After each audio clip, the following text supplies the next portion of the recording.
बिस्मिल्लाहिर्रहमानिर्रहीम। नाज़रीन, ट्रंप की जानिब से ईरान को दी गई डेडलाइन ख़त्म होने में अब कुछ ही घंटे बाकी हैं और इसी दौरान जो है डोनाल्ड ट्रंप ने एक बार फिर इंतबाह किया है कि अगर ये डेडलाइन पूरी नहीं की गई ईरान की जानिब से तो मुकम्मल तहज़ीब का ख़ात्मा या तबाही जो है वो दुनिया को नज़र आएगा। और ईरान ने इसका जवाब दिया है कि वो किसी दबाव में मुज़ाकरात नहीं करेंगे। अगर अमेरिका ने उनकी ऑयल तनसीबात पर हमला किया तो ख़ित्ता जो है वो अंधेरों में जो है वो डूब जाएगा और जो स्ट्रेट ऑफ हॉर्मुज़ है उसके अलावा बाबुल मंदब को भी जो है वो बंद कर दिया जाएगा। इसी दौरान हम देख रहे हैं कि जो जितने भी मीडिएटर हैं, ममालिक हैं, जिसमें टर्किया है, मिस्र है, पाकिस्तान है, कतर है, इन्होंने ईरान और अमेरिका के दरमियान जो है वो पैगाम रसानी का जो सिलसिला है उसको जारी रखा हुआ है और इसी वजह से कि कशीदगी कम हो जाए और मुज़ाकरात बहाल हो जाएँ। मगर मिडिल ईस्ट में जो हमें टेम्परेचर है उसकी इंटेंसिटी बढ़ती हुई नज़र आ रही है, क्योंकि इज़राइल ने कुम के करीब पुल तबाह किया। खारक आइलैंड जो कि स्ट्रेटजिक आइलैंड है उनका, उस पर हमलों की भी इत्तलात है जहाँ से ईरान को 90% तेल मिलता है। और इसके बदले जो सबसे ज़्यादा जो आज का एक कहेंगे बहुत कशीदा सूरत हाल नज़र आई जब ईरान ने सऊदी अरब में अल जुबैल इंडस्ट्रियल सिटी पर पेट्रोकेमिकल प्लांट पर जो है मिसाइल और ड्रोन हमले किए। पाकिस्तान की इस जो हमला है ईरान की जानिब से सऊदी अरब पर शदीद अल्फाज में मजम्मत की गई है। वज़ीर आज़म शहबाज शरीफ ने सऊदी वली अहद को टेलीफोनिक रब्ता किया और कहा कि पाकिस्तान जो है वो गैर मुतज़लज़ल यकजहती और सऊदी अरब के साथ जो इत्तेहाद के साथ खड़ा हुआ है। साथ साथ नायब वज़ीर ख़ारजा उन्होंने भी, जो हमारे सागडार साहब हैं, उन्होंने भी वाज़ेह किया कि हम अभी भी पुरअमन कोशिशों का सिलसिला जारी रखेंगे। और आज जो सबसे अहम पाकिस्तान में कोर कमांडर्स कॉन्फ्रेंस हुई है वो नहायत अहम रही है, क्योंकि उसमें फ़ील्ड मार्शल आसिम मुनीर साहब, जिनका एक बड़ा कलीदी किरदार है इन तमाम चीज़ों में, उन्होंने भी ईरान की जानिब से सऊदी अरब पर हालिया हमले को उसकी मजम्मत की और कहा है कि गैर ज़रूरी कशीदगी को ये बढ़ावा दे गया है और अमन की कोशिशों को सबूताश कर सकता है इस तरह के जो हमले हैं। पाकिस्तान की जानिब से ईरान ने जो सऊदी अरब पर हमलों की मुसलसल जो मजम्मत की है आज सुबह से हम देख रहे हैं, दरअसल एक आखिरी सिफारती कोशिश का जो हमें शाखसाना नज़र आ रहा है, इस पर तो हम बात करेंगे। लेकिन इसके अलावा जो डेवलपमेंट्स हुई हैं यूएन सलामती काउंसिल में, जहाँ पर अपना हुर्मुज़ की जो हिफाजत है उसके लिए बहरीन ने जो करारदाद पेश की थी उसको चीन और रूस ने वीटो कर दिया है, जिसकी वजह से वो मंजूर नहीं हो सकी और जिससे आलमी तवानाई और तिजारत ख़तरात जो हैं वो अब ख़तरे में नज़र आएंगे या क्या मामलात होंगे इस पर बात होंगे। लेकिन मीडिया रिपोर्ट के मुताबिक अगर ये रेजोल्यूशन पास हो जाती तो स्ट्रेट ऑफ हॉर्मुज़ खुलवाने के लिए जो रुकन ममालिक थे वो ज़रूरी इकदाम करते और उनको इजाज़त भी होती और इन तमाम जो सूरत हाल थी उस पर ईरानी वज़ीर ख़ारजा इराक़ची साहब का भी रद्द-ए-अमल सामने आया। उन्होंने कहा कि अगर स्ट्रेट ऑफ हॉर्मुज़ से मुतल्लिक वोटिंग मंजूर हो जाती तो सूरत हाल हम मज़ीद पेचीदा कर सकते थे। यूएन में पाकिस्तान के जो मुस्तकिल मंदूब हैं उन्होंने भी कहा है कि जंग जो है वो मसले का हल नहीं, मुज़ाकरात ही वाहिद रास्ता है, सबको मिलकर कोशिश करनी होगी। अभी जो हम डिबेट करने जा रहे हैं वो इन्हीं तमाम पस मंज़र के हवाले से, ख़त्ते के ख़तरात, पाकिस्तान का अहम किरदार और आगे क्या होने जा रहा है, क्योंकि डेडलाइन में कुछ ही घंटे बाकी हैं। तारुफ करा दूँ अपने गेस्ट का। मेरे साथ मौजूद हैं मलिक मंजूर अहमद साहब, तज़कियाकार हैं, स्टूडियो में तशरीफ़ फरमा है। ब्रिगेडियर रिटायर्ड हारिस नवाज साहब, दिफाई तज़कियाकार, कुछ ही देर में हमें ज्वाइन कर लेंगे, बल्कि ज्वाइन कर चुके हैं। आरिफ ज़फ़र मंसूरी साहब, तज़कियाकार, ब्रिगेडियर रिटायर्ड नादिर मीर, दिफाई तज़कियाकार। Thanks for everyone for joining my show. और आगाज़ करते हैं हारिस साहब आपसे ही। सर, एक तो ये कि डेडलाइन की जिस तरह हम बात कर रहे हैं कि चंद घंटे ही बाकी हैं और अगर कहा जाए कि पाकिस्तान के सुबह 5 बजे ईस्टर्न टाइम, 8 बजे और अमेरिका का रात 12 बजे ये टाइम दिया गया टाइम पीरियड, और साथ साथ कहा गया है कि एक ही रात में ईरान की मुकम्मल सिविलाइजेशन जो है उसको तबाह कर दिया जाएगा। सर, इसकी हैसियत क्या नज़र आ रही है? क्या किसी न्यूक्लियर ऑप्शन की बात की जा रही है? क्योंकि इस वक्त मेरे जहन में जो है ना वो सेकेंड वर्ल्ड वॉर नज़र आ रहा है। जब जापान पर जो हमला किया गया था, नागासाकी पे पहले अटैक किया गया था, न्यूक्लियर बम गिराया गया था, 3 दिन बाद दूसरा बम गिराया गया था, फिर जापान ने जो अल्टीमेटली सरेंडर किया था। सर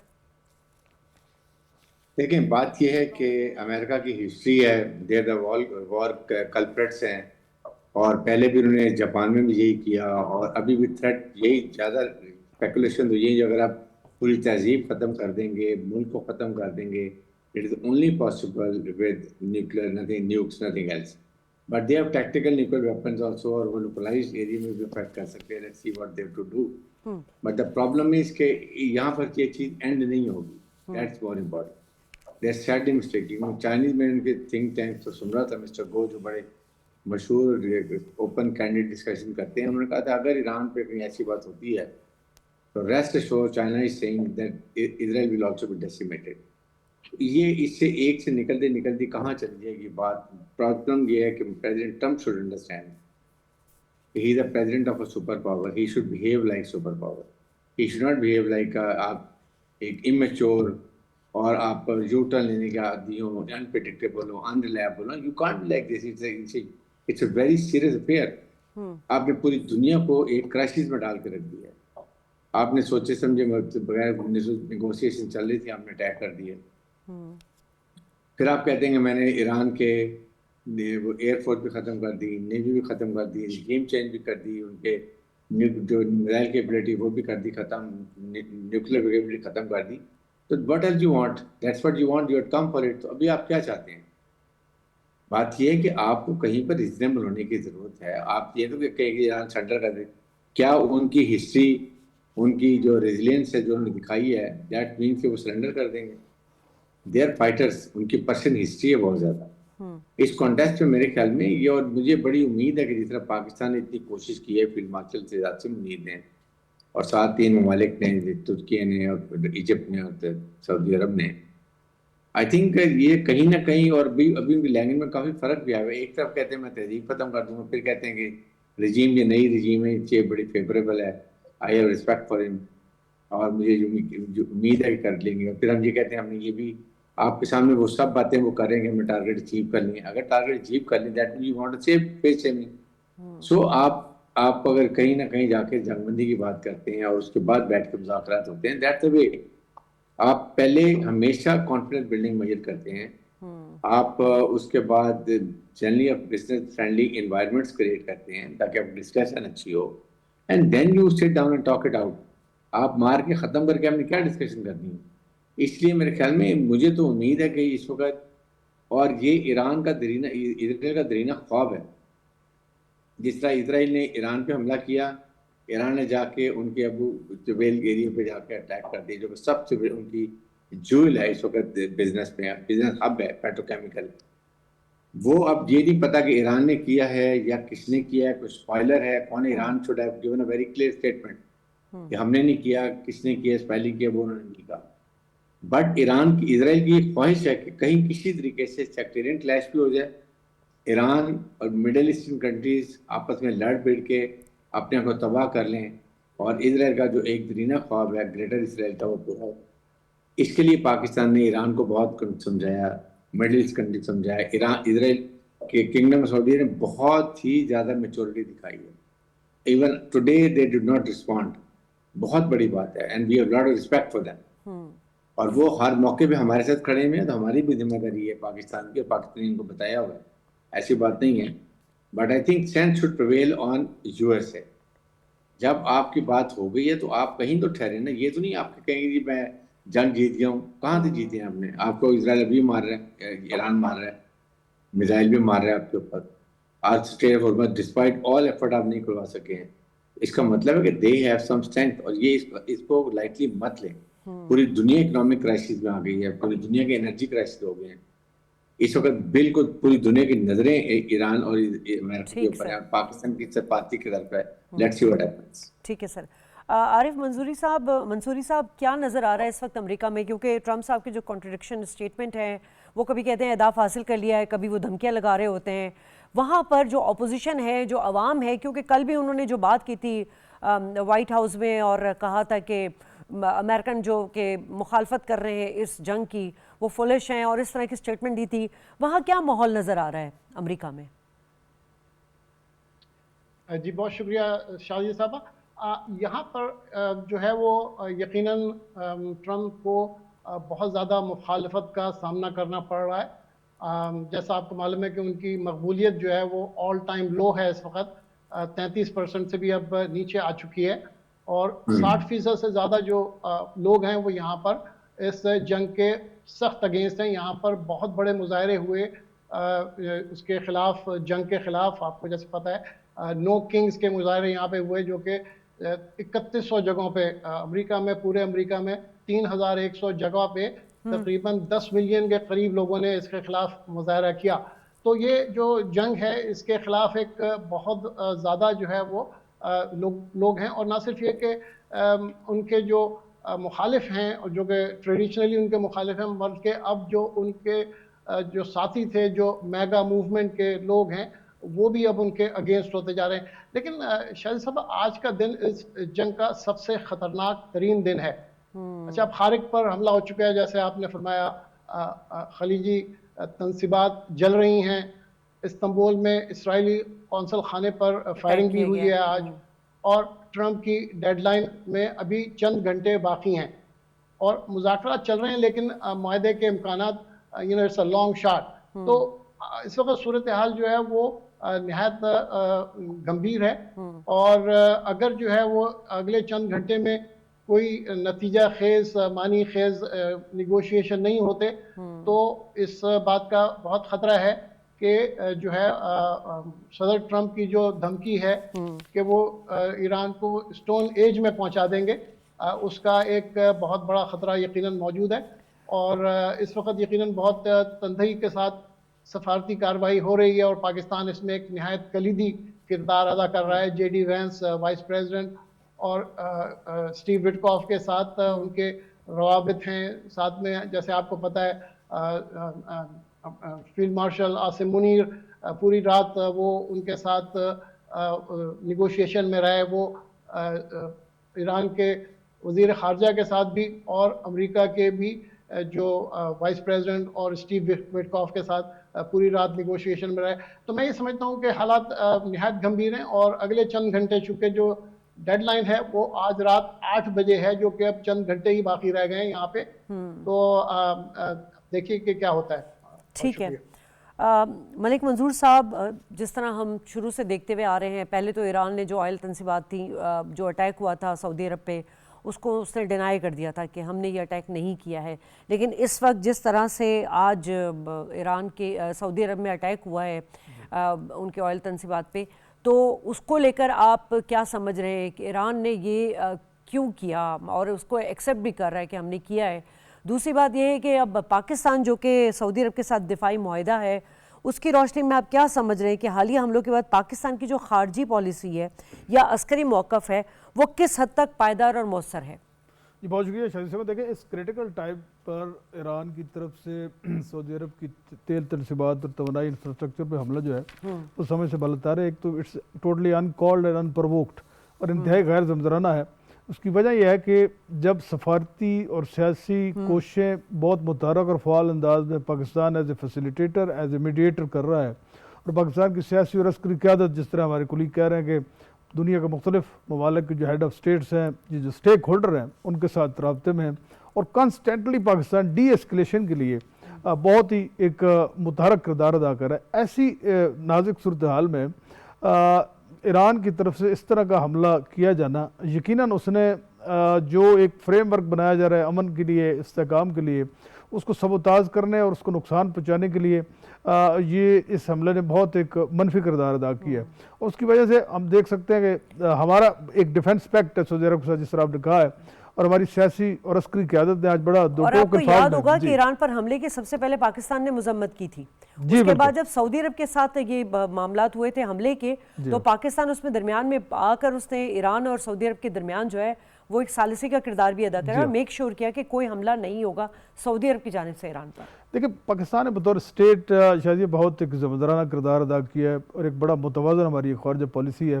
यही बात है कि इस इंतहाई मुतवाज़न किरदार को आज कनाडा समेत दुनिया के मगरबी तमाम ममालिक भी अप्रिशिएट कर रहे हैं कि हमारी जो क्रेडिबिलिटी है डिप्लोमेटिक पोलिटिकली, उसको रिकगनाइज़ किया गया, और पाकिस्तान ने इंटरनेशनल डिप्लोमेसी में एक अपनी सलाहियतों को लोहा मनवाया। तो ऐसी सूरत हाल में इस हमले ने बहुत सारे सवालात को जन्म दिया है और एक गैर यकीनी की सूरत हाल पैदा की है। जिस तरह प्राइम मिनिस्टर पाकिस्तान है मोहम्मद बिन सलेमान, जो क्राउन प्रिंस है, वली अहद, उनके साथ टेलीफोनिक रब्ते की और सॉलिडारिटी शो की कि जो सऊदी अरब की इलाकाई सलामती है, ख़ुद मुख्तारी है, टेरिटरी इंटेग्रिटी है, उसके साथ पाकिस्तान ने मुकम्मल ज़ाहिर यकजहती की। आज कोर कमांडर कॉन्फ्रेंस में जिस तरह आपने कहा कि field marshal chief of defence forces की सदारत में जो हुई है कॉन्फ्रेंस, उसमें भी इसमें इंतहाई तशवीश का इज़हार किया गया है और इसकी मजम्मत की गई है। तो ये मैं समझता हूँ कि जितने फ़रीक़ैन उनको ज़िम्मेदाराना किरदार अदा करना चाहिए, क्योंकि इस तरह के अनप्रवोक्ड हमलों से सूरत हाल और पॉइंट ऑफ नो रिटर्न पे चली जाएगी। और ईरान ज़ाहिर है कि अगर इसराइल और सऊदी अरब को भी एक ही साफ में खड़ा कर रहे हैं और तमाम खलीजी ममालिक के साथ भी अपने सफारती और सियासी तल्लुकात को कशीदा कर रहे हैं, तो इसका मतलब यह है कि वो डिप्लोमेटिक आइसोलेशन की तरफ जाएगा। देखें, अगर ऐसे अनासर ईरान के अंदर मौजूद है और ईरानी जो रजीम है, ईरानी जो क़यादत है, उसको चाहिए कि वो अनासर जो इस तरह के हमले अनप्रवोक कर रहे हैं उसको फौरी तौर पर रोके और उनको निशानदेही करे कि ये ऐसे अनासर हैं जो सारी सूरत हाल को सबताज कर रहे हैं, बदतमादी पैदा कर रहे हैं। देखिए, इस वक्त तो कॉन्फिडेंस बिल्डिंग मेजर की जरूरत है। पाकिस्तान ने एज ए ब्रिज, एक रिस्पॉन्सिबल डिप्लोमेटिक एक्टर के तौर पर पाकिस्तान ने किरदार अदा किया है और जो इत्मीनान साजी उसको बढ़ाने के हवाले से तमाम इन ममालिक की क़यादत के साथ रब्ता किया। हमारे प्राइम मिनिस्टर साहब कोई 20 से ज़्यादा हेड ऑफ स्टेट के साथ गुफ्तगू कर चुके हैं, रोज़ाना उनकी मुख्तलिफ सदूर और प्राइम मिनिस्टर से बात होती है। हमारे जो वज़ीर ख़ारजा और नायब वज़ीर आज़म इसहाक़ डार साहब, वो रोज़ाना की बुनियाद पे 10 से 12 फॉरेन मिनिस्टर के साथ उनकी जो मगरब के हों या खलीजी ममालिक के वज़ीर ख़ारजा उनके साथ रब्ते में, तो ये मैं समझता हूँ कि पाकिस्तान की सियासी और सफारती कोशिशें हैं उसको भी एक अंडरमाइन करने की ये कोशिश हो सकती है। कि मेरे ख्याल में इस तरह के, एक तो यह है कि हम ईरान के साथ हमारा एक बहुत अच्छा तल्लुक़ है और ईरानी क़यादत के साथ हमारी क़यादत रब्ते में, जब पाकिस्तान सऊदी अरब के साथ भी रब्ते, तो यकीनी बात है कि ईरान को जो खलीजी ममालिक है उनकी जो सॉवरेंटी है और उनकी जो सलामती है उसको यकीनी बनाने के हवाले से एक जिम्मेदाराना किरदार अदा करना होगा। ठीक है नादिर मीर साहब, इस वक्त ईरान की अगर हम मिलिट्री स्ट्रैटेजी देखें या दीगर हिकमत अमली देखें तो उसको आप किस तरह वजाहत देंगे उसकी? दूसरा ये कि इस वक्त ठीक है सीज़ फायर को मुस्तरद कर रहा है ईरान, वो मुस्तकिल जो उसके जो कंडीशंस हैं जो चाहता है वो कि उसमें जो है मुस्तकिल जो है वो अमन हो, पाकिस्तान भी यही चाहता है और जो सालिसी का किरदार अदा करना चाह रहे हैं वो भी यही चाहता है और ईरान कह रहा है कि हम दबाव में आके मज़ा नहीं करेंगे। ठीक है, आपकी बात भी सही है, लेकिन इस वक्त आप सऊदी अरब पर हमला कर रहे हैं, उनकी जो वो है मेरा ख्याल पेट्रोकेमिकल प्लांट था उस पर मिसाइल और ड्रोन्स उन्होंने दागे हैं। ये तमाम चीज़ें तो फिर ये अमन की तरफ नहीं जाएंगी, ये तो फिर कशीदा हो जाएगी सूरत हाल और मशरिक़ वस्ता आपस के अरब ममालिक जो हैं वो आपस में लड़ पड़ेंगे, जो कि इजराइल अल्टीमेटली चाहता है। From the first day of war, जिस दिन ये जंग शुरू हुई, सबसे पहले पाकिस्तान में चैनल्स पे भी, सेमिनार्स में भी मैंने कहा था कि इस वॉर को खत्म कराएं। इसके दो बड़े रीजन थे। एक तो ये war, Iran war gulf war Pakistan के इंटरेस्ट के खिलाफ है, और दूसरा इसमें एस्केलेशन के चांसेस मैक्सिमम। ये जो आप बात कर रहे हैं अभी, we are now at the threshold of very hyper escalation. आप देखें, यूक्रेन रशिया की वॉर हुई, वहां रूस ग्रेट पावर है, दूसरी तरफ नेटो ने यूक्रेन को सपोर्ट किया, 4 साल जंग चली, 1 मिलियन कैजुअलिटीज हो गई हैं रशियन साइड पे और यूक्रेन की भी 7-8 लाख हो गई, 10 लाख के करीब। उसके बावजूद थ्रेट तो हुए टैक्टिकल न्यूक्लियर वेपन्स के, लेकिन अभी तक कुछ इस्तेमाल नहीं हुआ, बाकी कन्वेंशनल वॉर होती रही। यहाँ अभी 5वां हफ्ता चल रहा है, तो अब देखिए सारी global economy because of Hormuz and oil and ये जो इसकी वनरेबिलिटीज हैं, इसराइल की वनरेबिलिटी है, ईरान की अपनी ये जो सेंसिटिविटी है, यूनाइटेड स्टेट्स की ईगो है, there multiple players, Saudi Arabia की अपनी है। तो ऑल टोल्ड इसी वजह से as a geopolitician I have written on this, एक आर्टिकल भी लिखा था नेक्स्ट फॉर ईरान जो प्रावडा से छपा था मॉस्को से कई साल पहले, वो ये था कि इस वॉर को पहले रोका जाए बिकॉज ये आउट ऑफ कंट्रोल हो जाएगी। अब आप देखें आज सिचुएशन वहां पहुंच गई है, जो सारी अभी डिस्कशन हुई है कि पाकिस्तान का रोल इसमें, ये नहीं कि we are Pakistani, even if we are not Pakistani we would appreciate Pakistan because Pakistan has played the maximum role towards peace making. इसके अंदर आप देखें नंबर 1, और इसमें field marshal Syed Asim Munir and also the civilian government, prime minister and foreign minister and everybody, हमारा सारे शामिल, मतलब मैक्सिमम एफर्ट हुई है। और इसमें not only Pakistan but involving Turkey, involving Saudi Arabia of course and also Egypt, वो मेजर पावर्स हैं of this region, and China again. And अब चाइना ने लेटेस्ट रशिया के साथ भी बात की है इसको खत्म कराने की, एक तो ये वॉर को। लेकिन अब जो लेटेस्ट डेवलपमेंट्स हैं इसकी, जो उसको अब टाई अप द नॉट्स ना, मतलब लिंक करें, यूएन के अंदर सिक्योरिटी जो रेजोल्यूशन है उसमें रशिया चाइना ने इसको वीटो किया बिकॉज यूएई एंड बहरीन की जो रेजोल्यूशन थी, तो वो उधर साइड हो गई। ट्रम्प का अल्टीमेटम अभी आवर्स अवे, थोड़े 55 घंटे रह गए हैं। ईरान इज एस्केलेटिंग इटसेल्फ, ये सऊदी अरेबिया को अटैक करके, और पाकिस्तान में कोर कमांडर कॉन्फ्रेंस में बिल्कुल क्लियर कर दिया गया है और करना चाहिए, पाकिस्तान की रिक्वायरमेंट है क्लियर करने की कि अगर Pakistan is for peace and Pakistan is friendly to Iran, but अगर सऊदी अरेबिया पे अटैक होता है, वो कल सऊदी अरेबिया की और ईरान की वॉर शुरू हो जाती है, तो which side is Pakistan going to be? Pakistan is going to be with Saudi Arabia, there is no doubt on that और should be any doubt on that. ये हमारी पॉलिसी है, ये हमारे डिफेंस एग्रीमेंट है, and I tell you I have been there attending number of conferences. It is not only Saudi Arabia, it is Pakistan, it is going to be Turkey, it is going to be Egypt. So इसका जो अब सारा ये जो सारा package है ना, इसको वॉर कॉन्फ्लिक्ट की टू एस्केलेटिंग टुवर्ड्स वो चाहे न्यूक्लियर की तरफ जाए, या जो president Trump can even use non nuclear option इस वक्त कारपेट बॉम्बिंग या मैसिव अटैक्स, जिससे बहुत ज्यादा डिस्ट्रक्शन होगी ईरान में, वो इधर way whatever it is done is going to be harmful to peace anyway ना, अमन तो नहीं ना आएगा, नुकसान ही होगा ना।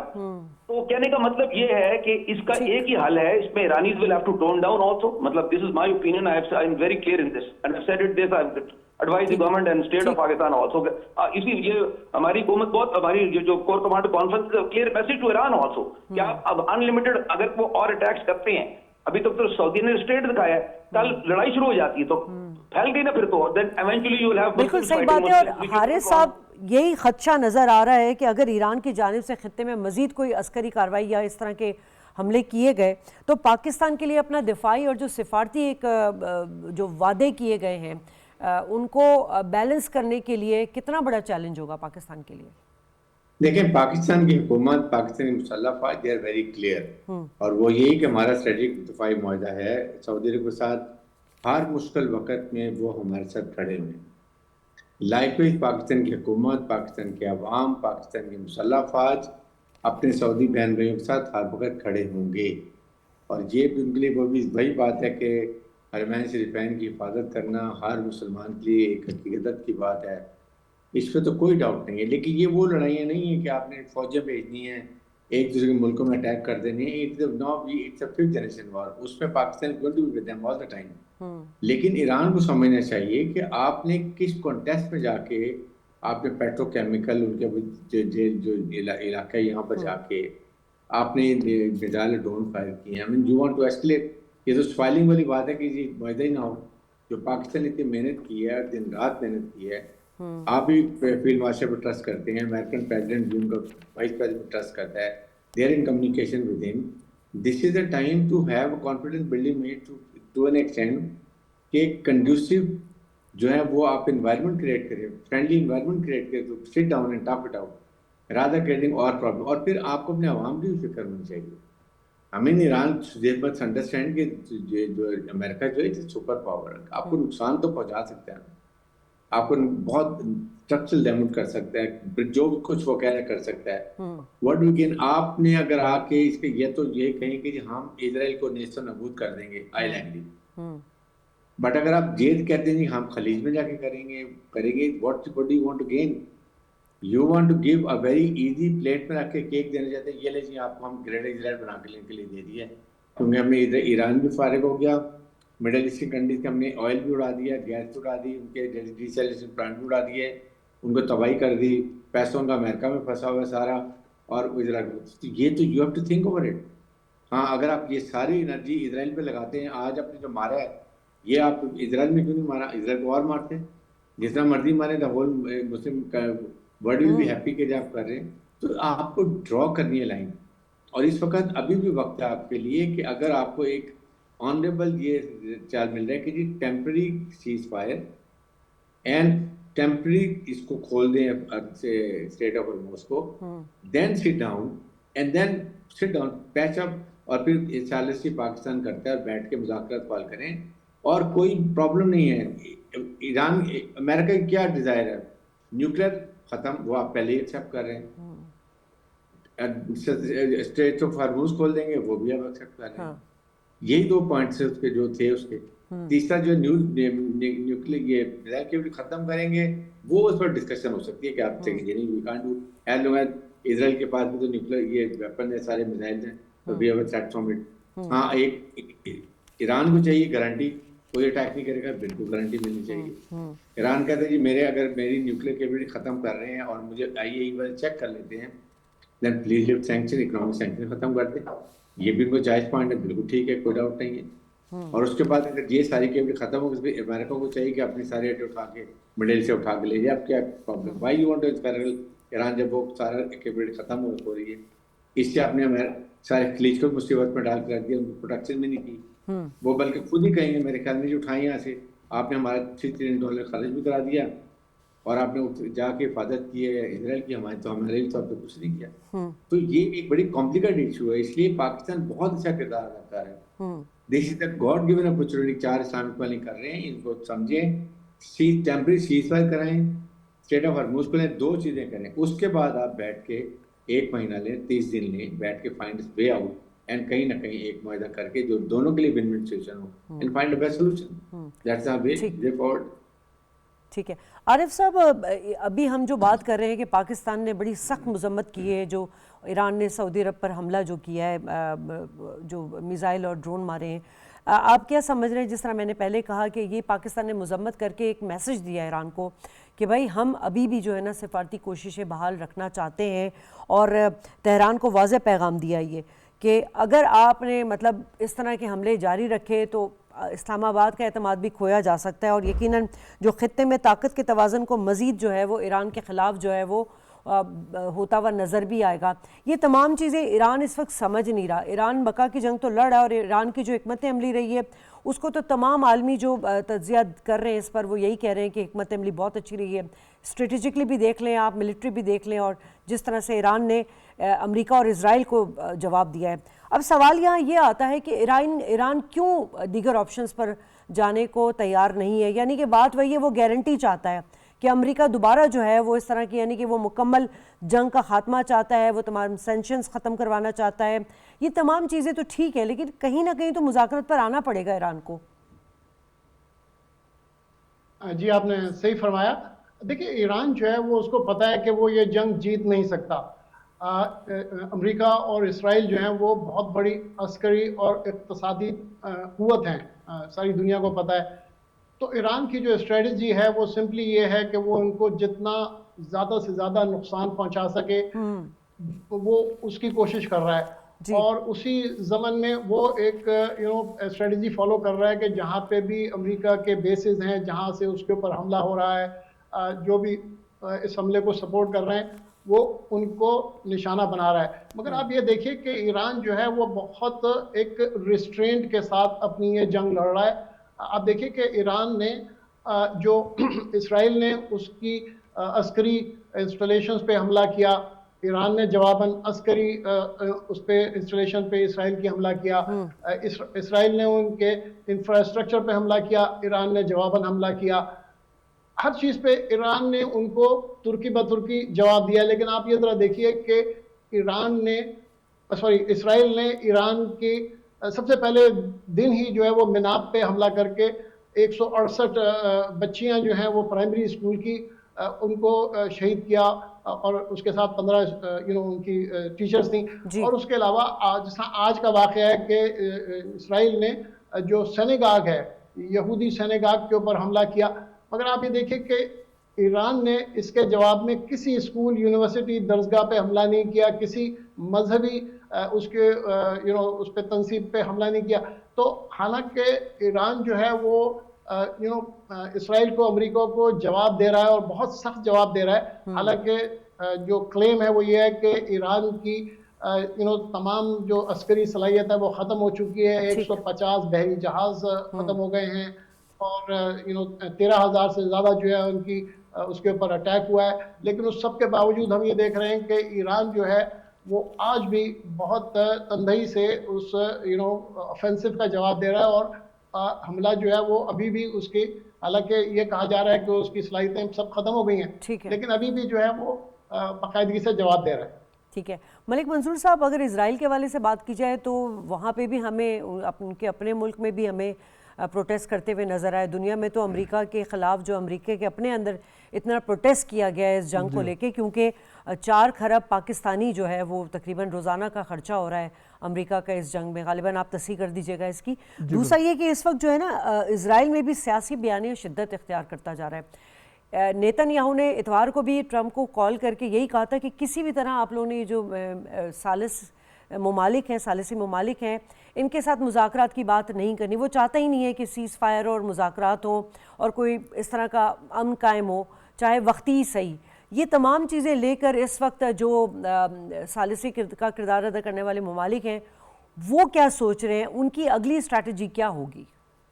देखिए शायद एक बात तो तय है कि जितने भी स्टेक होल्डर है वो अगर वार विक्ट्री नैरेटिव की अगर तलाश में है और मामलात को पॉइंट ऑफ नो रिटर्न पे लेके जा रहे हैं, यानी जो डेडलाइन है उससे जंगें ख़त्म नहीं होती, जो धमकियां हैं, या जो एक रवायती हट धर्मी है, तो वो मामलात को और पेचीदा करी और एस्केलेशन की जो आखिरी इंतहा है उस तक लेके जा रहे हैं। ये अभी कुछ घंटे बाकी रह गए, आपको उम्मीद है कुछ कि अभी भी देखिए कोई देखिए अभी भी कोशिश की जा एक तो ये है कि प्रेसिडेंट डोनाल्ड ट्रंप के जो बयानात है, कल पूरी प्रेस कॉन्फ्रेंस में देखी है, एक प्रेस कॉन्फ्रेंस में उनके मुख्तलिफ तजादात होते हैं। एक तरफ वो कहते हैं कि Iran is a great nation, उनकी वो तारीफ करते हैं, दूसरी तरफ वो कहते हैं पूरी ईरानी कौम को मैं खत्म कर दूंगा।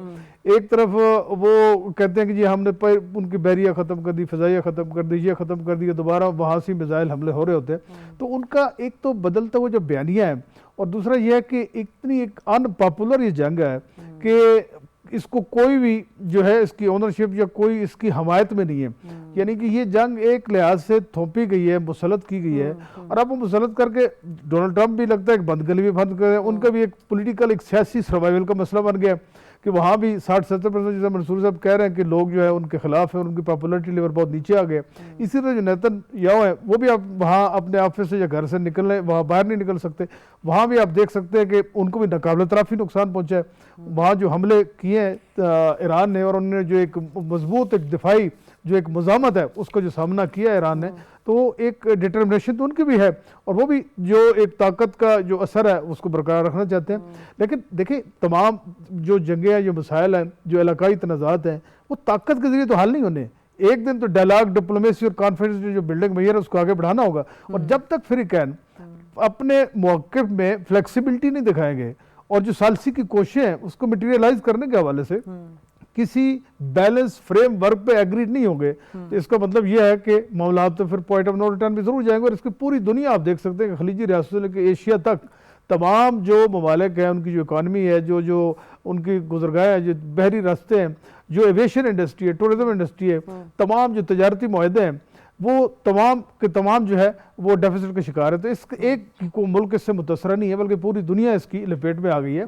तो ये देखना पड़ेगा कि जो कोशिशें और काविशें जारी हैं, और सिर्फ पसे पर्दा जो एक मुतहरक सफारतकारी जारी, जिसमें पाकिस्तान का लीडिंग रोल है एक रिस्पॉन्सिबल डिप्लोमेटिक एक्टर के तौर पर, और उसको तमाम अफ्रीकन एक्सेप्ट भी करते हैं। लेकिन अगर वो फ्लेक्सिबिलिटी नहीं दिखाएंगे और इन काविशों को प्रैक्टिकली ओनरशिप नहीं देंगे, तो ये मामला और ज्यादा पेचीदा हो जाएगा। अच्छा हारिस साहब, चले हमें इजराइल का तो पता है कि ग्रेटर इजराइल का ख्वाब है उसका, वो तो कई अरसे से प्लानिंग कर रहा है।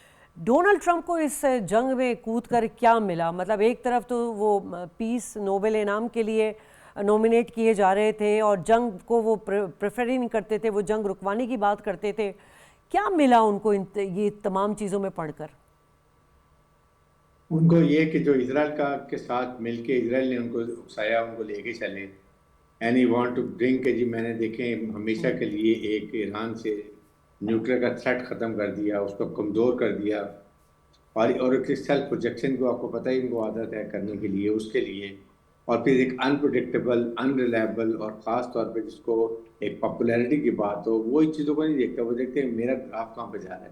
एंड ही थॉट मेरे दिसंबर नवंबर में इलेक्शन आ रहे हैं, उसमें मैं यहाँ पर अगर मैं विक्ट्री ले लेता हूँ 4-5 दिन के अंदर, तो देन मुझे कोई रोक नहीं सकता। मैं अगेन मेरे पास सेनेटर कांग्रेस में मेजॉरिटी हो जाएगी, एंड आई स्टे फॉर पूरे टेनर को कंप्लीट करूँगा, जो कि आप उनका डूबता हुआ नजर आ रहा है।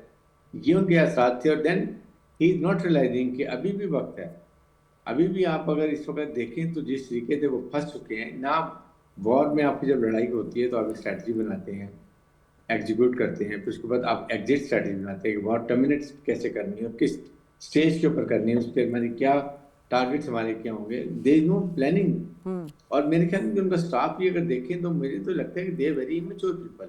आपने देखी सेनेट में जब जो अभी ब्रीफिंग बुलाते हैं, किस तरह सेनेटर और कांग्रेसमैन उनको बुलशिट कर रहे होते कि you are an embarrassment for अस।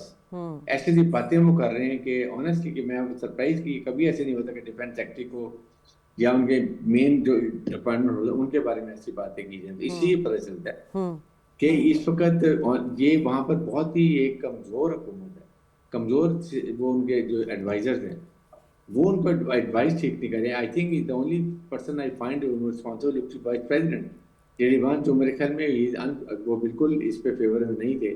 और फिर लड़ाई से पहले कभी होता है कि आप लड़ाई से कुछ दिन एक हफ्ते पहले आप बिल्कुल उठा के अपने आर्मी चीफ ऑफ स्टाफ को सैक कर दें, 5-6 जनरल को सैक कर दें। It has never happened. This means that they were objecting to it. They were saying, no, we can't go and put the troops on ground. It will have a lot of consequences. इस तरह से, और इस वक्त भी मौका है जब आप कहते हैं कि मैंने सारी टारगेट अचीव कर लिए हैं, तो देन कम एंड निगोशिएट कर लें। आप न्यूक्लियर केस भी कहते हैं 460 जो किलोग्राम वहाँ पर वेपन ग्रेड क्या है, उसको आप ठीक है, उसको रेंज के या आप चाइना को दे दें, या रखवा दें रशिया के पास, या IAEA के पास रखवा दें, कहीं रखवा दें, जो not go for uranium enrichment. यहाँ बात खत्म हो गई, मेन के न्यूट्रलाइज हो गए, फिर बाकी चीज़ों पर आप उनको अलाउ करें। इससे सॉवरेन कंट्री ये नहीं कि अपने रिजीम भी चेंज कर दें, मिसाइल भी खत्म कर दें, then they become sitting duck, Israel जो मर्जी करता फिर और जाके वो ग्रेटर इजराइल की मदद से ख्वाब पूरे कर ले। यही तो एक इशू है। तो आई थिंक इस वक्त ये president Trump will be known in history. अगर वो इस वक्त जो हरकत कर रहे हैं, ये हिस्ट्री वो याद रखेगी इस चीज़ के लिए कि ही वाज अ पर्सन जिसने अमेरिका को लेट डाउन किया, अमेरिका को सुपर पावर से डिग्रेड किया, उसकी जो एक भ्रम था वो भी खत्म कर दिया। ठीक है नादिर मीर साहब, अब ये जो यूनाइटेड नेशन में सलामती काउंसिल का जो करारदाद बहरीन ने पेश की थी, जिसे वीटो किया चीन ने और रूस ने, इसके पीछे क्या मकासद हैं? क्या अगर वो ये समझते हैं चीन और रशिया कि अगर ये करारदाद मंजूर हो जाती तो आलमी अमन की कोशिशों को एक और धचका लगता, और साथ में पाकिस्तान ने भी करारदाद पर वोट नहीं देकर जो एक मत अमली अपनाई है, साथ में कोलंबिया ने भी वोट नहीं दिया है, तो इसको आप किस तरह देख रहे हैं? अभी जो सारी डिस्कशन है ना, ये आज भी और वैसे नॉर्मली जो हो रही है पाकिस्तान में, दुनिया में, वो सारी डिस्कशन एंड राइटली सो वो हो रही है द वॉर इन गल्फ, जिसके मतलब Iran and the two states which attacked Israel and United States. ये मतलब दिस इज द मेन, और of course the Gulf states जिसको ईरान अटैक कर रहा है, जो मतलब उसके अंदर है, डायरेक्टली नहीं वो लड़ रहे, they have not declared war against Iran the Gulf states, लेकिन they are affected by the war, oil के लिहाज से भी और मिसाइल ड्रोन अटैक्स के लिहाज से भी।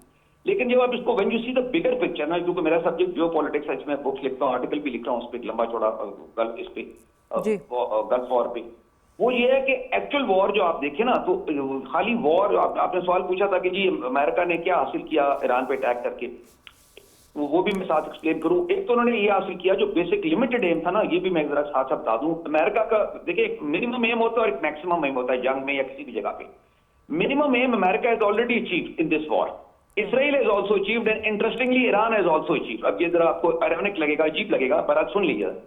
अमेरिका का मिनिमम एम ये था कि ईरान का जो न्यूक्लियर प्रोग्राम जो काफी एडवांस हो गया था, मतलब इनरिच यूरेनियम एंड मिसाइल्स जो सक्सेसफुल मिसाइल्स है ना उसके पास, उसने ईरान तक इसराइल तक तो सक्सेसफुली टारगेट किया, डिगो गार्शियो तक मिसाइल मारा था इसमें ईरान ने, तो which means they can reach European mainland और यूरोपियन कैपिटल्स, तो उसको मेट कर लेंगे विद न्यूक्लियर वॉरहेड जब उनके पास होंगे, तो it will be a nuclear arm power. तो उसको उन्होंने कुछ साल पीछे कम से कम ये जो बॉम्बिंग की है उससे न्यूक्लियर और मिसाइल साइट्स को डिस्ट्रॉय किया है, डिग्रेड किया है, तो कुछ तो उसका हासिल किया ना, वो कितना किया है that will be post war पता लगेगा, 2 साल पीछे गया, 1 साल पीछे गया, 5 साल, 10 साल, वॉट एवर। और इसी तरह इसराइल का भी यही एम था मिनिमम, इसका जो इमीडिएट एम था ना वो ये था कि नॉन न्यूक्लियर ईरान या ईरान अभी न्यूक्लियर ना बन जाए, न्यूक्लियर पावर ना बन जाए, न्यूक्लियर आर्म स्टेट में। अच्छा, अल्टीमेट ज्यादा एम जो था खास तौर पे इसराइल का, वो था ईरान के मतलब ईरान के अंदर रिजीम चेंज हो, उनके मतलब की रिजीम आ जाए वहां पर, you know, pro west and pro Israel and pro America, and also balkanization के उसके अंदर अजरी अलग हो जाए, बलोच अलग हो जाए, ईरानी इसकी बात हो रही है, और कुर्द हैं वगैरह वगैरह, मतलब ईरान के कुछ टुकड़े हो जाए, वीकन हो जाए, ये उनका अल्टीमेट या मैक्सिमम एम था। वो तो हासिल कर नहीं हुआ, मगर मिनिमम एम उनका हो गया। Iran has also achieve this minimum aim, Iran का रिजीम का। देखिए एक चीज हम कंफ्यूज कर रहे हैं, basically this war is not against the people of Iran. ये ना अमेरिका ने कहा, इवन इसराइल ने नहीं कहा कि सारे ईरानियों को मार दो, वो तो जंग अगर टोटल हो गई तो तब की बात है ना। उनका बेसिक प्रॉब्लम है with the regime that is there. ये ईरान था जो 1979 से पहले, before this revolution, was very friendly to both Israel and America, मतलब दिस इज हिस्ट्री। और उसी का बेटा जिसको लाना चाहते हैं या स्पॉन्सर करते हैं, वन ऑफ द कैंडिडेट, उसी का बेटा जो शाह था पिछला, जो जिसके खिलाफ निकाला जब से ये होस्टाइल हो गए। सो ईरान में जो मेन चीज है, ईरानियन लीडरशिप हैज, जो प्रेजेंट रिजीम जो है ईरान की, they have achieved regime survival. इन्होंने कितने हमले किए, और शुरू में ख्याल था कि रिजीम फॉल कर जाएगी, मगर ये अभी नहीं फॉल हुई ना, अभी वही रिजीम है, चाहे उसकी टॉप लीडरशिप अगर शहीद हो गई है तो उन्हीं के सक्सेसर्स आ गए ना, मतलब basically revolutionary Iran, Islamic republic ही रहा ना, वहां कोई नया ईरान, वेस्टर्नाइज्ड ईरान नहीं आ गया वहां पर। So they have also achieved some major of success, they have fought bravely and ठीक है सर। ब्रिलियंटली स्ट्रेटेजिक लिहाज से against global power USA and middle power called Israel. तो ठीक है। उन्होंने भी कुछ चीज, तो ये मैं इसलिए बातें कर रहा हूँ कि पीस की प्रोस्पेक्ट्स बन सकते हैं मिनिमम लेवल पे। अब वो मैक्सिमम पे कोई जाना चाहे, चाहे अमेरिका है, चाहे इसराइल है, चाहे ईरान है, कि जी उसने मैक्सिमम हासिल कर, फिर तो जंग ही जंग है, फिर टोटल वॉर हो जाएगी। दूसरी बात जो मैं ग्रेटर पिक्चर बताना चाहता हूँ, बड़ी पिक्चर, वो ये है कि इसमें दो कंट्रीज को ना भूलें जहां से आपने सवाल शुरू किया था, उनका नाम है Russia and China. This is the bigger picture now. उनका रोल बहुत इंपॉर्टेंट है कि ये जो ईरान सक्सेसफुली लड़ रहा है, वो अपनी बहादुरी उनकी और कुर्बानी देना अपनी जगह रहा, लेकिन प्रैक्टिकली जो है ईरान लड़ रहा है, it is because of Chinese and Russian support, military ठीक है। Support, satellite support, missile support, technology ठीक है सर, आपका पॉइंट आ गया सर, वैलिड पॉइंट था आपका। सपोर्ट मिल गई है। जी, वैलिड पॉइंट था आपका, पॉइंट भी कंसीडर किया जा रहा है तमाम डिस्कशन में। लेकिन अहम बात यही कि इस वक्त जो है जंग की तबाहकारियों को रोकना बहुत ज़रूरी है। अब ये सालिसी का किरदार अदा करने वाले पाकिस्तान ख़ास तौर पर, दीगर बैनुल-अक़वामी यकजहती है, अब मुज़ाकराती इस्तकामत पर मुनहसर है, और अल्लाह करे कि कोई न्यूक्लियर अटैम्प्ट पर ना जाए। दुआ तो हमारी यही है। तमाम मेहमानों से का शुक्रिया अदा करना चाहूँगी। प्रोग्राम से इजाज़त, अल्लाह ने के बाद।